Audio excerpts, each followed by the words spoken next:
పరిశుద్ధ గ్రంథం నుండి ఫిలిప్పీలకు రాసిన పత్రిక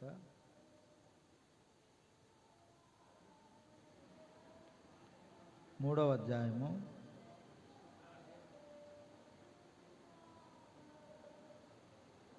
12వ వచనం నుండి చదువుదాం. ఫిలిప్పీలకు రాసిన పత్రిక 3వ అధ్యాయము 12వ వచనం నుండి, ఇదివరకే నేను గెలిచితిని అని అయినను, ఇదివరకే సంపూర్ణ సిద్ధి పొందితినని అయినను నేను అనుకున్నట్లేదు. కానీ నేను దేని నిమిత్తం క్రీస్తు యేసు చేత పట్టబడుతునో దానిని పట్టుకొనవలనని పరుగెత్తుచున్నాను. సహోదరులారా, నేను ఇదివరకే పట్టుకొని ఉన్నానని తలంచుకొనను. అయితే ఒకటి చేయుచున్నాను, వెనుక ఉన్నవి మరచి ముందున్న వాటి కొరకై వేగిరపడుచు క్రీస్తు యేసునందు దేవుని ఉన్నతమైన పిలుపునకు కలుగు బహుమానమును పొందవలనని గురి యొద్దకే పరుగెత్తుచున్నాను. చిన్నమాట ప్రార్థించేద్దాం. పరిశుద్ధుడా, ప్రేమగల మా తండ్రి, మీకు స్తోత్రాలు స్తుతులు చెల్లిస్తున్నాం. ఈ సంవత్సరం అంతా మమ్మల్ని కాచి కాపాడారు. మీ కృప చేత భద్రపరిచి మా నాయన మరి సంవత్సరం ఆకారంలో ఆఖరి కుడిగ్గా మేము చేరి ఇప్పటి వరకు కొన్ని పాటల ద్వారా మేము స్తుతించాం. ఈ మాటలు విని ఆదరింపబడాలని ఆశపడుతుండగా మీ కృపను కుమ్మరించి మాకు అవసరమైన మాటలు మీ గ్రంథం నుండి మీరు వినిపించి మాకు సహాయం అందించమని మా ప్రభును మా ప్రాణుడైన యేసుక్రీస్తుని బట్టి సహాయం అడిగి వేడుకొనుచున్నాం తండ్రి, ఆమేన్. అపోస్తులైన పౌలు గారు ఫిలిప్పీలకు పత్రికలు రాస్తూ, ఇదివరకే నేను గెలిచితినని అయినను, ఇదివరకే సంపూర్ణ సిద్ధి పొందితినని అయినను నేను అనుకున్నట్లేదు అన్నాడు. అలాగే 13వ వచనంలో, సహోదరులారా, నేను ఇదివరకే పట్టుకొని ఉన్నానని తలంచుకొనను అన్నాడు. ఇదివరకే అనే మాటలు మనం చూస్తున్నాం. అంటే ఇదివరకే నేను గెలిచినని అయినను అంటే, గెలుపు అనేటువంటిది ఎప్పుడు వస్తుందంటే పోరాటం తర్వాత గెలుపు వస్తుంది. గెలుపు లేదా విజయం ఎప్పుడు వస్తుందంటే పోరాటంలో మనము గెలిచిన తర్వాత మాత్రమే విజయం వస్తుంది. పౌలు గారు తన జీవిత కాలం అంతా కూడా ఆయన పోరాటంతోనే గడిపాడు. ఆయన సువార్త ఎక్కడ చేసినా,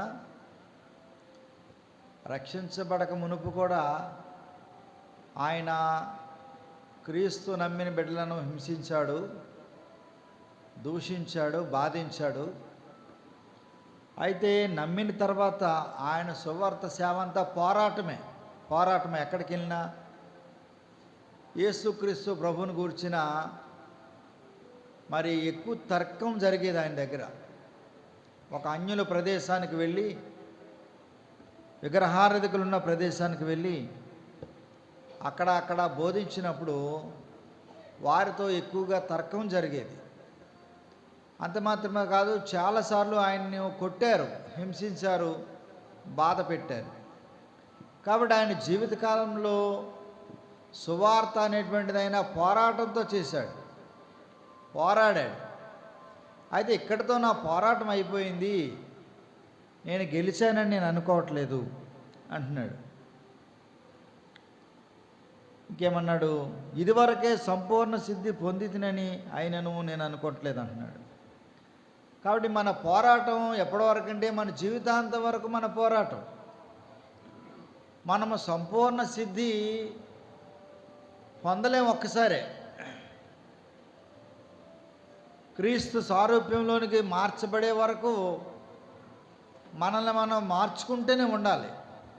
సంపూర్ణ సిద్ధి పొందుతూనే ఉండాలి. మహిమ నుండి అధిక మహిమకు అన్నాడు. ఆ మాటను గురించి రాస్తూ, మహిమ నుండి అధిక మహిమకు అన్నాడు. కాబట్టి ఇదివరకే సంపూర్ణ సిద్ధి పొందితినని అయినను అనుకోవట్లేదు అన్నాడు.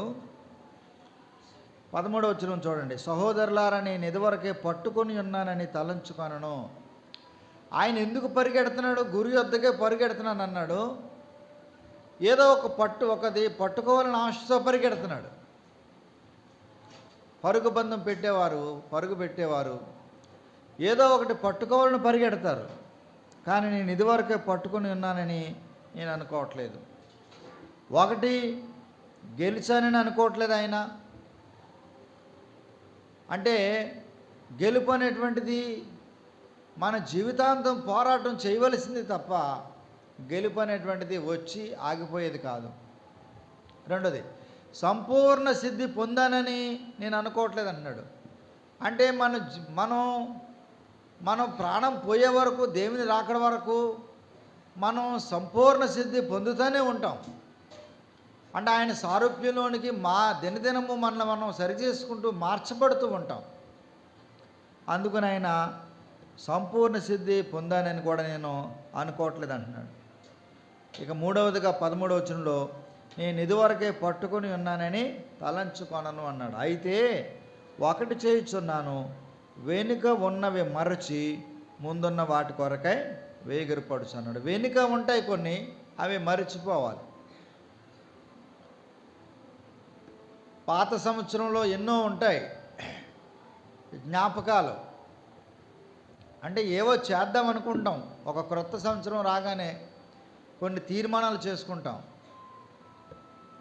బైబిల్ పూర్తిగా చదవాలని, ఆది కాండం నుంచి ప్రకటన గ్రంథం పూర్తి చేయాలని, సమయానికే రావాలని, దేవుని పనిలో మానక సహకరించాలని ఎన్నో తీర్మానాలు చేసుకుంటాం. దేవుని సన్నిధికి సమయానికి రావాలని ఇలాంటి తీర్మానాలు ఎన్నో చేసుకుంటాం. కానీ అవి కొంతకాలం చేస్తాం, తర్వాత మనం వాటిని కొనసాగించలేకపోతాం. అవే కాదు, మన జీవితంలో చాలా లోట్లు జరిగే ఉంటాయి. కానీ మెట్టికి ప్రభువు మనల్ని క్షేమంగా, ఆరోగ్యంగా నూతన సంవత్సరంలో ఆయన ప్రవేశపెట్టబోతూ ఉన్నాడు. కాబట్టి వెనుకొన్న వాటిని మనం మరవాలి. ముందున్న వాటికే వేగిరపడుచు పరిగెత్తాలి. ముందేముంది?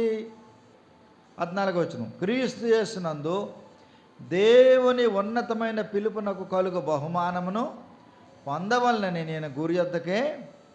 అది ఉన్నతమైన పిలుపుకు కలిగే బహుమానం ఒకటి ఉంది ముందు. ఆ బహుమానం పొందడానికి మనం పరిగెట్టాలి.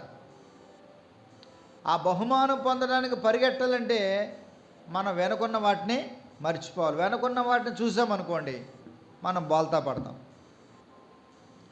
సొదొమ గుమార పట్టణాలు తగలడిపోయేటప్పుడు లోతు కుటుంబాన్ని దేవదూతలు బయటకు తీసుకొచ్చి మీరు వెనక్కి చూడకండి అన్నారు. మీరు వెనక్కి చూడకండి, ముందుకు చూడండి. మీ ప్రాణం మీకు బహుమానంగా ఇవ్వబడుతుంది, మీరు ముందుకు చూడండి అంటే, లోతు తన కుమార్తెలు ముందు వైపుతో చూపిస్తూ పరిగెట్టారు. కానీ వెనక్కి తిరగొద్దంటే లోతు భార్య వెనకకే తిరిగింది. ఏమైపోయింది? ఉప్పు స్తంభం అంటే చనిపోయింది. తన ప్రాణాన్ని పోగొట్టుకుంది అంతే. తన భర్తను కానీ తన కుమార్తెలను కానీ ఎవరిని చూడడానికి లేకుండా తన యొక్క ప్రాణాన్ని వదలవలసిన పరిస్థితి వచ్చింది. కాబట్టి మన చూపు ఎప్పుడు గురి వద్దకే ఉండాలి. గురి తప్పినా, వెనకకు చూసినా మనం ఆ బహుమానాన్ని పొందలేము. ఒకసారి చెప్పాను, మళ్ళీ చెప్తున్నాను. మా చిన్నతనంలో 6th క్లాస్లో అనుకుంటా, గోల్డెన్ యాపిల్స్ అని ఒక స్టోరీ ఉండేది. Golden apples. అందులో ఒక ఆయన రన్నర్ అనమాట. అంటే మంచి పేరు గల ప్రముఖుడు, బాగా పరిగెత్తగలిగినటువంటి ఒక రన్నర్ ఉంటాడు. అతను పందెంలో నిలిస్తే ఎవ్వరు కూడా అతన్ని బీటౌట్ చేయలేరు. అంటే ప్రపంచంలో అతను బాగా పరిగెత్తగలడు. అయితే అతను గురువైపు చూసి పరిగెడితే అతను ముందుగా పరిగెడతాడు. కానీ అతను కూడా ఒక యవ్వన స్త్రీ ఉంటుంది పరుగు పందెంలో. ఆమె కొన్ని గోల్డెన్ యాపిల్స్ తెచ్చుకుంటుంది కూడా. ఇద్దరు ఒకసారి స్టార్ట్ అవుతారు. స్టార్ట్ అయిన తర్వాత ఈయన ముందుకు వెళ్ళే సమయంలో ఆమె ఏం చేస్తుందంటే ఒక యాపిల్ ఇసురుతుంది. యాపిల్ ఇసిరినప్పుడు అతను యాపిల్ తీసుకునే లోపల ఈమె ముందుకు వెళ్తుంది. మరలా యాపిల్ తీసుకుని అతను కూడా కొంచెం దూరం పరిగెట్టి మరలా దరిదాపులోకి దగ్గరకు వస్తున్నాడు అనక మరొక యాపిల్ ఇసురుతూ ఉంటుంది. అలాగే గమ్యం చేరే వరకు ఆమె దగ్గరున్న యాపిల్స్ మధ్య మధ్యలో ఇసురుతూ వెళ్ళి చివరికి గమ్యం ఆమె చేరుకుంటుంది తప్ప ప్రపంచంలో పరిగెత్తగలిగినటువంటి వ్యక్తి ఆ గురి యొద్దకు కానీ వారికి ఇచ్చినటువంటి పరిధికి కానీ అతను చేరుకోలేడు. ఆ బహుమానాన్ని పోగొట్టుకుంటాడు. కాబట్టి మనం పందెంలో ఓపికతో పరిగెట్టాలి. మన చూపు గురి ఎత్తుకే ఉండాలి. గురి ఎత్తుకే ఉన్నప్పుడు మనము ఇంకా అటువైపు ఇటువైపు చూడలేమండి. లోకంలో ఉన్నదంతా శరీరాశ అన్నాడు, నేత్రాశ అన్నాడు, జీవపు డంబం అన్నాడు. ఇంకా వాటి వైపు మన చూపు ఉండకూడదు, మన చూపు మరల్చకూడదు. అవి ఒకసారి చూసాము అయిపోయినాయి, వెనకున్నవి అవి, ఇంకా వాటిని మర్చిపోవాలి. వాటిని మర్చిపోకుండా మరలా వెనక్కి తిరిగి చూసామనుకో మన గురి దెబ్బతింటుంది. అంతే, మన గురి దెబ్బతింటుంది. వాటిని మర్చిపోవాలి అంతే. మన గురి ఎల్లప్పుడూ కూడా ఎప్పుడు ఆ బహుమానం వైపు ఉండి నేను ఎలాగైనా బహుమానాన్ని సంపాదించాలి అన్నప్పుడు వెనకున్నవన్నీ మర్చిపోతాం. అప్పుడు చాలా ఉంటాయి వెనక. ఎవరి మీదో బాధ ఉంటుంది, ఎవరి మీదో కోపం ఉంటుంది, ఏమంటే ఎన్నో సమస్యలు ఉంటాయి. వాటన్నిటినీ కనుక మనం మర్చిపోకపోతే మనం ఆ గురి దగ్గరికి మనం పరిగెత్తలేము, ఆ బహుమానాన్ని అందుకోలేము. కాబట్టి బహుమానం అందుకోవాలంటే వెనకున్న వాటిని మర్చిపోవాలి. కొలసీలు రాసిన పత్రికలో వెనకున్నవేంటో రాశాడు అక్కడ. ఏమండి చూడండి,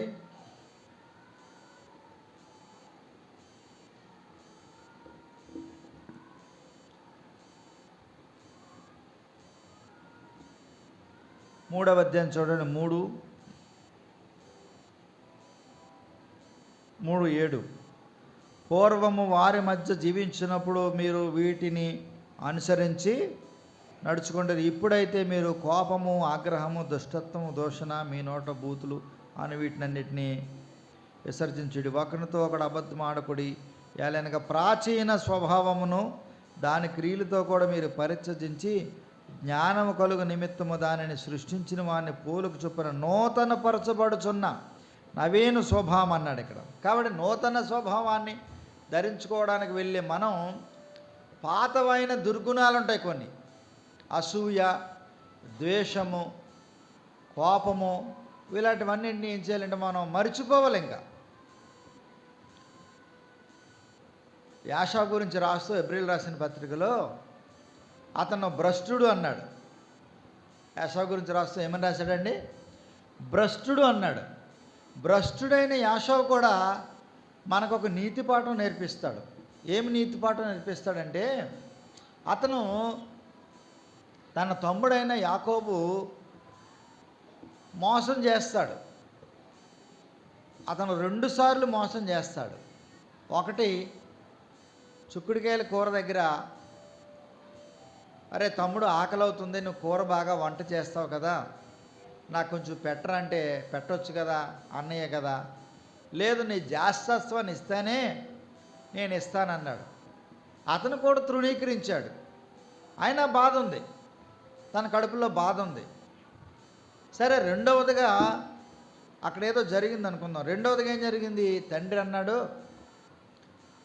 ఇస్సాక్ అన్నాడు, బాబా నేను ముసలోడిని అయిపోయినరా, చచ్చిపోవడానికి సిద్ధంగా ఉన్నాను, నువ్వు ఏదైనా, నాకు వేట మాంసం అంటే ఇష్టం, మాంసం అంటే ఇష్టం కాబట్టి నువ్వు వేటాడి ఏదైనా మాంసం పెట్టారా, నేను తినేసి నిన్ను దీవించి నా కాలాన్ని ముగిస్తానరా అన్నాడు.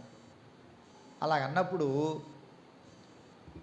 మనకి సంగతులను తెలిసినవే. ఈ సంగతి విని తల్లి యాకోబుని సిద్ధపరిచి తండ్రి దగ్గర ఆశీర్వాదాలు పొందడానికి యాకోబును పంపించింది. ఆయన ఆశీర్వదించేశాడు తండ్రి. యాకోబు ఆశీర్వాదించబడిన తర్వాత వెళ్ళిపోయాడు ఆశీర్వాదాలు పట్టుకుని. తర్వాత యాషావు వచ్చాడు. యాషావు వచ్చిన తర్వాత నాన్నగారు నన్ను దీవించండి అన్నాడు. ఇదేంటి బాబు ఇప్పుడే కదరా దీవించాను అన్నాడు. అయ్యో లేదు నాన్న నేను ఇప్పుడే వచ్చాను అన్నాడు. మరి ముందు వచ్చినాడు ఎవడో? అంతే యాకోబు. ఆడి పేరులోనే ఉంది యాకోబు అంటే మోసగాడు. కాబట్టి ఇంత మోసం చేస్తాడని తన తమ్ముడి మీద కోపం పెట్టుకున్నాడు. ఏం పెట్టుకున్నాడండి? ఒక కోపం పెట్టుకుని అసలు ఎంత కోపం అంటే అతన్ని చంపేద్దాం అనుకున్నాడు. ఆ మాట చూడండి.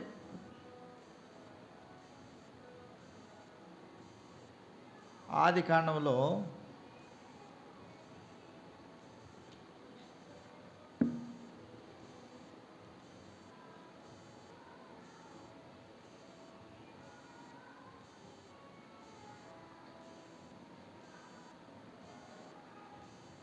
27వ అధ్యాయం చూడండి. ఆదికాండం 27వ అధ్యాయము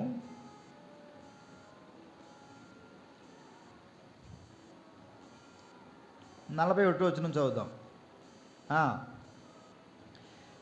తన తండ్రి యాకోబుకిచ్చిన దీవెన నిమిత్తము యాషావు అతని మీద ఏం పట్టాడండి? పగబట్టాడు. చూడండి అక్కడ, తన తండ్రి యాకోబుకిచ్చిన దీవెన నిమిత్తము యాషావు అతని మీద పగబట్టాడు. ఎంతగా పగబట్టాడు? మరియు యాషావు, నా తండ్రిని గూర్చిన దుఃఖదినములు సమీపముగా ఉన్నవి, అప్పుడు నా తమ్ముడైన యాకోబును చంపేదని అనుకోనేను. ఏమనుకుంటున్నాడండి? అంతే, చంపేస్తాను అనుకుంటున్నాడు. ఎంతగా పగబట్టాడు, ఎంత కోపం పెట్టుకున్నాడంటే, ఇక తమ్ముణ్ణి, సొంత రక్త సంబంధిని చంపేసంత కోపం పెట్టుకున్నాడు యాషావు. అందుకని ఏమన్నారు తల్లిదండ్రులు? చూడండి 43వ వచనం. నా కుమారుడా,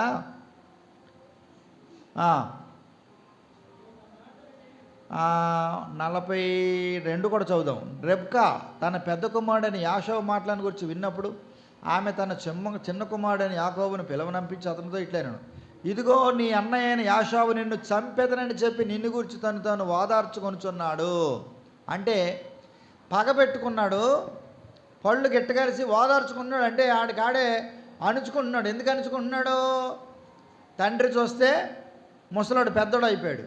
తండ్రి అలా చచ్చిపోగానే, ఆ సమాధి కార్యక్రమం అవ్వగానే, ఆ కార్యక్రమాలు ముగియగానే ఇక ఆ రోజునే తమ్ముడిని చంపేద్దామని, తండ్రి బ్రతుకుండగా చంపకూడదని అలా ఓపిక పడుతున్నాడు అనమాట.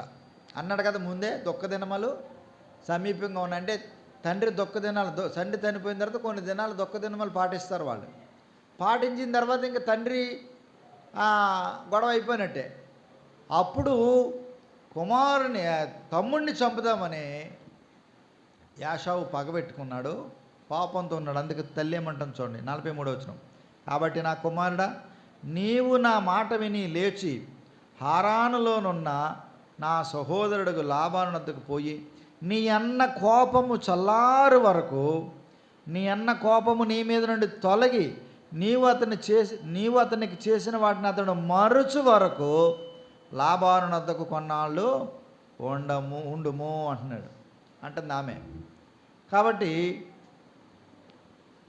పగబెట్టుకున్నాడు, కోపం పెట్టుకున్నాడు. ఎంతగా పగబెట్టుకున్నాడంటే ఇక సొంత తమ్ముడిని చంపేంతగా కోపం పెట్టుకున్నాడు. ఆవిడ తల్లిదండ్రులు ఇద్దరు ఏకమయ్యి పంపించేశారు, లాబాన్ దగ్గరికి పంపించారు. పంపిస్తే చంపేంత కోపం పెట్టుకున్న యాషావు మనకు పాఠ నేర్పిస్తూ ఉన్నాడు. ఏమని? ఇప్పుడు చూడండి 33వ అధ్యాయానికి రండి.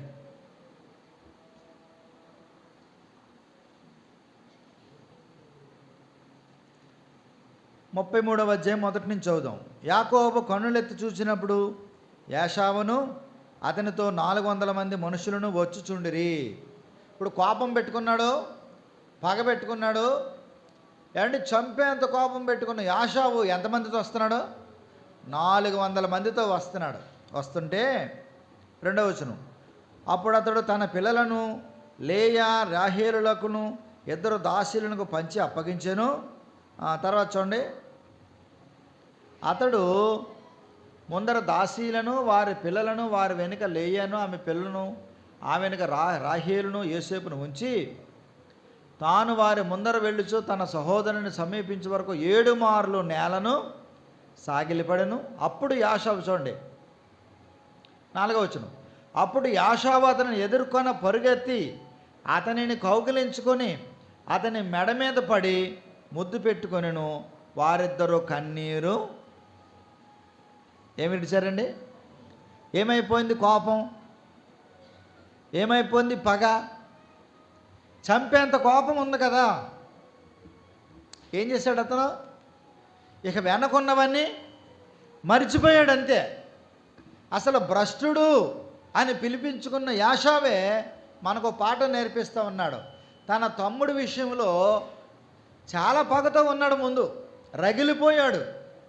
ఇక తండ్రి చనిపోయి అతను దుఃఖ దినాలు తీరగానే ఇక చంపేద్దాం అనుకున్నాడు అంతే. అంత పగతో ఉన్నాడు, అంత కసితో ఉన్నాడు, అంత కోపంతో ఉన్న ఆ యాషావు. కానీ కొన్నాళ్ళ తర్వాత ఎప్పుడైతే యాకోబు మరలా అతను సమీపించడానికి ముందుకు వెళ్ళాడో, ఎప్పుడైతే అతను ఎదుర్కొని 7 మార్లు సాగిలి పడ్డాడో ఏం జరిగింది చూడండి. మరలా చదువుతున్నాను చూడండి. అప్పుడు యాషావు అతను ఎదుర్కొని పరుగెత్తి అతనిని కౌగిలించుకొని అతని మెడ మీద పడి ముద్దు పెట్టుకొనెను. ఇక్కడ తప్పిపోయిన కుమారుడు మీద తండ్రి ఎలాంటి ప్రేమ చూపించాడో అలాంటి ప్రేమ చూపిస్తూ ఉన్నాడు యాషావు. ఈ మాటలు మీరు అక్కడ చదవండి, లోకాసు వార్తలో ఇంచుమించుగా ఇలాగే ఉంటాయి. అతడు ఇంకా దూరంగా ఉన్నప్పుడు తండ్రి పరుగెత్తి కౌగిలించుకొని మెడ మీద పడి అతన్ని ముద్దు పెట్టుకున్నాడనే మాటలు ఎక్కడ చదువుతాం? లోకాసు వార్తలో చదువుతాం. ఒక తండ్రి స్థానానికి ఎదిగిపోయాడు యాషావు. వాస్తవమే, మొదట పగబట్టాడు, కోపం పెట్టుకున్నాడు, ద్వేషం పెట్టుకున్నాడు. ఎంత ద్వేషం పెట్టుకున్నాడు, చంపేద్దాం తమ్ముణ్ణి అన్నంత కోపం పెట్టుకున్న, పగ పెట్టుకున్న యాషావు ఏం చేస్తున్నాడు చూడండి. అతను ఎదుర్కొన్న పరిగెత్తి, ఆడే వస్తాడు రాని అనుకోవచ్చు కదా అన్నయ్య. ఎవరు పరిగెత్తారండి? ఇప్పుడు పెద్దోళ్ళు గరణంగా ఉండొచ్చు, చిన్నోళ్ళు పరిగెట్టవచ్చు. వాస్తవంగా తప్పు చేసింది తమ్ముడే అతని విషయంలో. కానీ తప్పు తమ్ముడు చేసినా ఎవరు పరిగెడుతున్నారు? అన్న పరిగెడుతూ ఉన్నాడు. తండ్రి స్థానాన్ని తీసుకున్నాడు. తప్పు చేసింది చిన్న కుమారుడా పెద్ద కుమారుడా? తప్పిపోయిన కుమారుల్లో ఎవరు తప్పు చేశారు? చిన్న కుమారుడు తప్పు చేశాడు. తండ్రి అతని దగ్గరికి అతనే పరిగెట్టాడు. అతను దూరంగా ఉండగా చూడగా తండ్రి పరిగెత్తి మెడ మీద పడి ముద్దు పెట్టుకున్నాడు. అంత ప్రేమను చూపించాడండి. ఇక వెనకున్నవన్నీ కూడా తండ్రి మర్చిపోయాడు. వెనకున్నవి ఏమున్నాయి? ఏమన్నాడు? తండ్రి నా ఆస్తిలో నాకు వచ్చే భాగం ఇచ్చేయి, నేను మేజర్ని అయ్యాను, నా ఆస్తి నాకు ఇచ్చేయి, నేనేం చేసుకుంటే నీకెందుకు అన్నాడు. తండ్రికి వాస్తవంగా కోపం ఉండాలి, కానీ తండ్రి ఏం చేశాడంటే కోపాన్నంతా మర్చిపోయాడు. కుమారుడు అడ్డం తిరిగాడు, కుమారుడు మరి వ్యతిరేకించాడు, కుమారుడు శత్రువుగా మారాడు. కానీ కుమారుడు ఎప్పుడైతే మరలా కంటికి కనిపించాడో తండ్రి వెనకున్నవన్నీ మర్చిపోయాడు. అతడు ఇంకా దూరంగా ఉన్నప్పుడు పరుగెత్తి మెడ మీద పడి ముద్దు పెట్టుకుని అతనికి క్షౌరం చేయించి క్రొత్త బట్టలు వేయించి అవన్నీ అతని సపర్యలు చేయించాడు తండ్రి. అయితే ఎవరు మర్చిపోలేదండి? అన్నయ్య మర్చిపోలేదు. అన్నయ్య ఏమన్నాడు? తండ్రి నాకు ఎప్పుడైనా ఒక మేకపిల్లని ఇచ్చావా? నేను ఎప్పుడైనా అడిగితే నువ్వు ఇచ్చావా? నువ్వు నీ ఆస్తినంతా దుర్వ్యాపారంతో వేశ్యలతో పాడు చేసి దుర్వ్యాపారం చేసిన వాడికేంటి ఎంత విందు చేస్తున్నాం అన్నాడు. ఇప్పుడు ఎవరు గుర్తుంచుకున్నారు? మంచివాడు అనిపించుకున్న అన్న వాటిని మర్చిపోలేదు. తండ్రి అయితే వెనకున్న వాటిని మర్చిపోయాడు అంతే. మన దేవుడు కూడా మన పాపాలను జ్ఞాపకం చేసుకోడు. ఒకసారి కనుక మోకరించి మనం పశ్చాత్తాపడితే కాబట్టి అక్కడ తండ్రి స్థానాన్ని ఇక్కడ యాషావు తీసుకున్నాడు. యాషావు తీసుకుని, ఎందుకంటే తర్వాత తండ్రి మరి అప్పటికే చనిపోవడానికి సిద్ధంగా ఉన్నాడు కదా. కాబట్టి ఇక్కడ జరిగింది ఏంటి చూడండి, మళ్ళీ చదువుతున్నాను 4వ వచనం. అప్పుడు యాషావు అతను ఎదుర్కొని పరిగెత్తి అతనిని కౌగిలించుకొని అతని మెడ మీద పడి ముద్దు పెట్టుకొనెను. చూసారా, తమ్ముణ్ణి ఒక కొడుకుగా భావించాడంతే. కొడుకుగా భావించి అతను కౌగిలించుకున్నాడు, అతను మెడ మీద పడ్డాడు, అతను ముద్దు పెట్టుకున్నాడు. అంత మాత్రమే కాదు, వారిద్దరూ కన్నీరు, ఒక నమ్మక ద్రోహం చేసిన లేదా మోసం చేసిన తమ్ముడు కొరకు కన్నీరు పెట్టుకునేంతగా ఏడ్చాడంటే యాషావు మనసులో ఇంకేమైనా ఉందంటారా? ఏమన్నా జ్ఞాపకం ఉంచుకున్నాడా? ఏమీ జ్ఞాపకం ఉంచుకోలే. మరి మనం ఏం చేస్తాం? ఎవరైనా చిన్న మాట అంటే ఆ మాటను మనం సంవత్సరాల తరబడి మన మనసులో ఉంచుకుంటాం, వాటిని మర్చిపోం. దేవుని వాక్యం ఏం చెప్తుందంటే వెనకున్న వాటిని మర్చిపోండి, మీరు మరవండి, ముందున్నది బహుమానం, దాని కొరకు పరిగెట్టండి. మనం ముందున్న బహుమానం కొరకు పరిగెత్తినప్పుడు, గురి ఎత్తకే మన చూపు ఉన్నప్పుడు, వెనకున్న దానికంటే మంచి ఆశీర్వాదం దొరుకుద్ది మనకు. అది వెనక పోగొట్టుకున్న దానికంటే మంచి ఆశీర్వాదం మనకు దొరుకుద్ది. ఇప్పుడు సైకిల్ పొందని అలాగే బాధపడుతూ కూర్చుంటే దేవుడు ఇంకో మంచి బండి ఇవ్వచ్చు. ఏదైనా ఒకటి పోగొట్టుకున్నామని మనం బాధపడినప్పుడు దాన్నే తలుచుకుంటూ కూర్చుంటే అసలైన దాన్ని మనం మిస్ అవ్వచ్చు. కాబట్టి దేవుడు ఉన్నతమైన బహుమానాన్ని ఎదురుంచినప్పుడు ఒకటి పోయిన దాని కొరకు మనము బాధపడకూడదు. రూతు విషయంలో కూడా ఇదే జరిగింది. ఏం జరిగింది? ఆమె వాస్తవంగా యవ్వన వయసులో భర్తను పోగొట్టుకుంది. కానీ తన దేశాన్ని, తన జనాన్ని, తన పరిస్థితిని కూడా మర్చిపోయింది. ఆమె అంతే, వెనకున్న వాటిని మర్చిపోయింది అంతే. మర్చిపోయి ముందున్న వాటికి ఆమె ఎదురు చూసింది. ఒక మాట చూద్దామా? రూతు గ్రంథం చూడండి.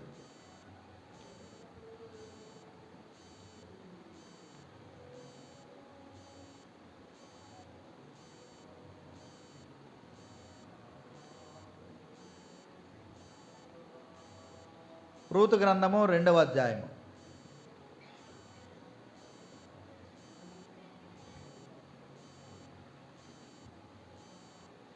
చూడండి,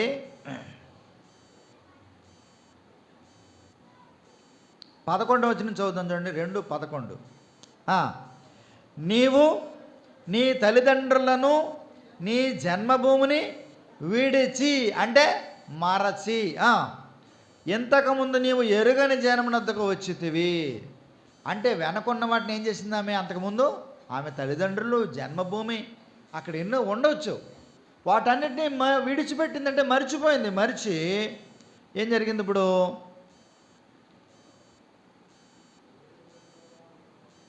నీవు నీ తల్లిదండ్రులను, నీ జన్మభూమిని విడిచి ఇంతకుముందు నీవు ఎరుగని జన్మతకు వచ్చితివి. యెహోవా నీవు చేసిన దానికి ప్రతిఫలం ఇచ్చును. ఇశ్రాయేలీల దేవుడైన యెహోవా రెక్కల క్రింద సురక్షితముగా నుండినట్లు నీవు వచ్చితివి. ఆయన నీకు ఏమిస్తాడండి? సంపూర్ణమైన బహుమానం ఇచ్చునని ఆమెకు. చూసారా,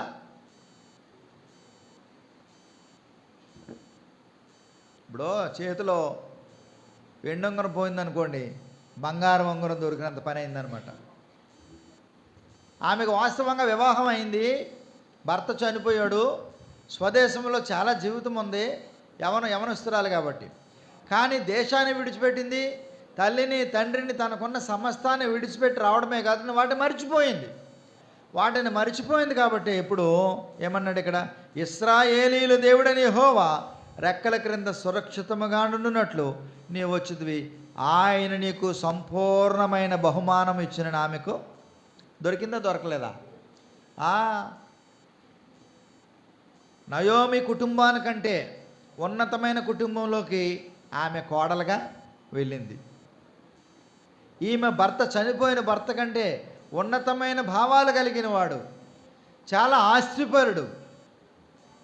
అలాంటి గోత్రంలోనికి దేవుడు ఆ గోత్రంలో రావడానికి ఉన్న వరుసలో ఉన్న గోత్రంలోనికి ఈమె వెళ్ళడం జరిగింది. సంపూర్ణమైన బహుమానం అనగా ఆమె గర్భవాసం నుండే యెషయి, దావీదు మొదలైన వారందరూ అదే గర్భం నుండి వచ్చారండి. దావీదు కుమారుడని పిలిపించుకున్న యేసుక్రీస్తు కూడా ఆ లెక్కలో చేర్చబడ్డాడు. ఎంత గొప్ప సంపూర్ణమైన బహుమానం. కాబట్టి పౌలు గారు ఏమంటున్నాడంటే, వెనక కొన్ని ఉంటాయి, వాటిని పట్టుకుని ఉంటే మీకు ముందున్న బహుమానాన్ని మీరు పొందలేరు. కాబట్టి వెనకున్నవి మరవండి. ఈ సంవత్సరంలో ఎన్నో జరుగుతాయి, ఎన్నో ఆపదలు జరిగి ఉండొచ్చు, ఇబ్బందులు కలిగి ఉండొచ్చు, ఎవరి మీద బాధ కలిగి ఉండొచ్చు, గొడవలు అయి ఉండొచ్చు, కోపం రావచ్చు, అసూయలు ఉండొచ్చు, ఏవో జరిగి ఉన్నాయి గతంలో. కానీ వాటన్నిటినీ మర్చిపోండి. ఒక క్రొత్త సంవత్సరంలో, నూతన సంవత్సరంలో మీ కొరకు దేవుడు ఏ బహుమానం ఉంచాడో వాటి కొరకు గురి వద్దకే పరిగెట్టమంటున్నాడు. ఆ మాట చదివి ముగిద్దాం. చూడండి, ఫిలిప్పీలకు రాసిన పత్రికలో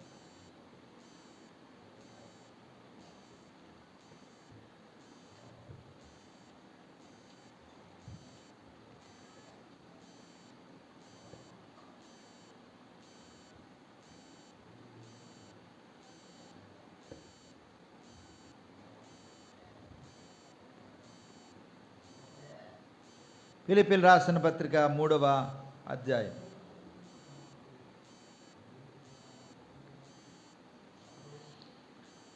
12 మనలా చూద్దాను. 12 ఇదివరకైనా గెలిచితినని అయినను, ఇదివరకే సంపూర్ణ సిద్ధి పొందితినని అయినను నేను అనుకోవట్లేదు. కానీ నేను దేని నిమిత్తము క్రీస్తు యేసు చేత పట్టబడితనో దానిని పట్టుకొని వలని పరుగెత్తుచున్నాను. సహోదరులారా, నేను ఇదివరకే పట్టుకొని ఉన్నానని తలంచుకొనను. అయితే ఒకటి చేయుచున్నాను, వెనుక ఉన్నవి మరచి ముందున్న వాటికి వేగిరపడుచు క్రీస్తు యేసునందు దేవుని ఉన్నతమైన పిలుపునకు కలుగు బహుమానం పొందవాలని గురు యొద్దకే పరుగెత్తుచున్న. వాస్తవంగా పౌలు గారు పూర్వమును అన్నాడు, నేను హింసకుడును, దోషకుడును, హానికరుడును అన్నాడు. ఇక అవన్నీ తలుసుకొని కూర్చోండి, అక్కడ ఆగిపోతాడు ఆయన. అసలు దేవుడు నన్ను ఎందుకు పిలిచాడు, అసలు ఆ పిలుపుకు తగినట్టుగా నేను పరిగెడతాను అంటున్నాడు. అది పైన ఏమన్నాడు తెలుసా, ఆ సమస్తాన్ని పెంటగా ఎంచుకున్నాను అన్నాడు. చూడండి, అక్కడ 10వ వచనంలో ఉంది, ఏ విధము చేత నేను మృతులలో నుండి నాకు పునరుద్ధానం కలుగవలనని ఆయన మరణ విషయంలో సమాన అనుభవం గలవాడనై ఆయన పునరుద్ధాల బలమును ఎరుగును నిమిత్తము, ఆయన శ్రమలలో పాలివాడినొకటి ఎట్టిదో ఎరుగు నిమిత్తమును సమస్తమును నష్టపరుచుకొని వాటిని పెంటతో సమానంగా. చూసారా, పౌలు గారండి చాలా ఉన్నవాడు, చదువుకున్నవాడు, చాలా జ్ఞాని. వాటన్నిటినీ సమస్తాన్ని పెంటతో ఎంచుకున్నాడంట. ఆయనకున్న అధికారము, యోధా మత ప్రవిష్టుడు, అతనుకున్న అధికారాన్ని కానీ ధనాన్ని కానీ వాటన్నిటినీ ప్రక్కన పెట్టాడు. ప్రక్కన పెట్టి అసలు యేసుక్రీస్తు ప్రభువు నన్ను ఎందుకు పిలిచాడు, అది నన్ను ఎందుకు పట్టుకున్నాడో, ఎందుకు పిలువబడ్డానని, ఏ పిలుపుకైతే పిలువబడ్డాడో ఆ పిలుపు కొరకే గురి యొద్దకైనా పరుగు పెడతాడు. అమ్మా, నువ్వు ఇక్కడ కూర్చున్నావంటే అది సామాన్యమైన విషయం కాదు. దేవుడు నిన్ను ఆకర్షించితేనే తప్ప, బాబు దేవుడు నిన్ను ఎన్నుకుంటేనే తప్ప, నిన్ను పిలిస్తేనే తప్ప నువ్వు ఇక్కడికి రాలేదన్న సంగతి గుర్తుపెట్టుకోవాలి. గుర్తుపెట్టుకుని అసలు దేవుడు నిన్ను ఎందుకు పుట్టించాడు, నిన్నెందుకు సృజించాడు, నిన్నెందుకు రక్షించుకున్నాడు, లేదా దేవుని సన్నిధి ఎందుకు నడిపించాడో ఆ పిలుపుకు తగినట్టుగా ఆ బహుమానం కొరకు మనం ఎదురు చూడాలి తప్ప ఇంకా ఇహలోకమైన ఆశల కొరకు వెనక తట్టు చూడకూడదు. లోతు భార్య వెనక తట్టు చూసి తన ప్రాణాన్ని పోగొట్టుకుంది. లోతు భార్య వెనక తట్టు చూసింది, తన ప్రాణాన్ని పోగొట్టుకుంది.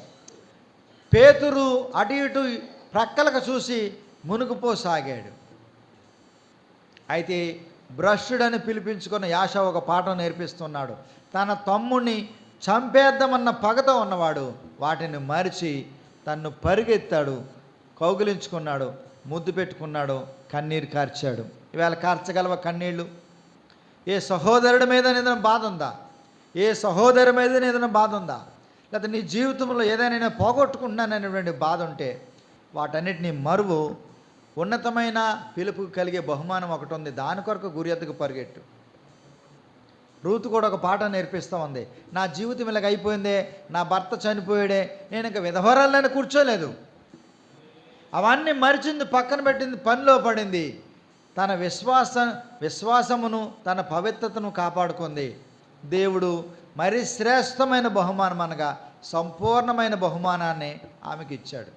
కాబట్టి నూతన సంవత్సరంలో నీ కొరకు దేవుడు ఏం బహుమానం సిద్ధపరిచాడో అవి నీకు పొందుకోవాలంటే, అవి నీకు దొరకాలంటే వెనకున్న వాటిని మరవాలి, విడిచిపెట్టాలి. వాటిని అవనివేమో ఉంటాయి పనులు, వాటిని సమస్తాన్ని పెంటతో ఎంచుకోండి అంతే. ఇంకా వాటిని తీసిపారేసి ప్రభువా, నన్ను ఎందుకు చేసుకున్నావు, నన్ను ఎందుకు పిలుచుకున్నావు, నన్ను ఎందుకు పుట్టించావు, నన్ను ఎందుకు సృజించావు, నన్ను ఎందుకు రక్షించావు, అసలు నా పిలుపుకి తగిన బహుమానం ఏమిటని దేవుణ్ణి అడగండి.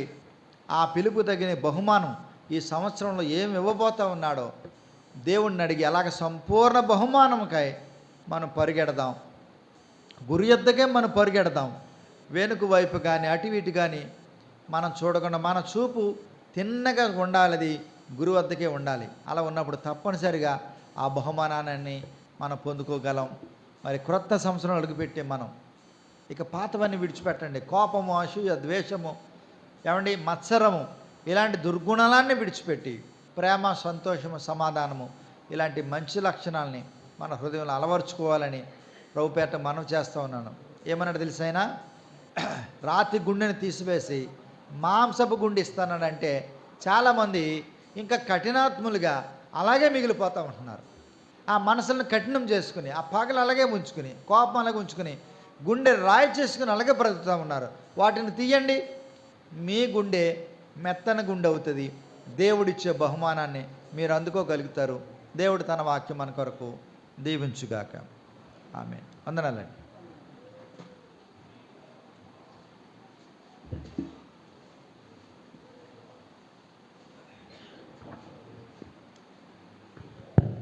మంచిదండి.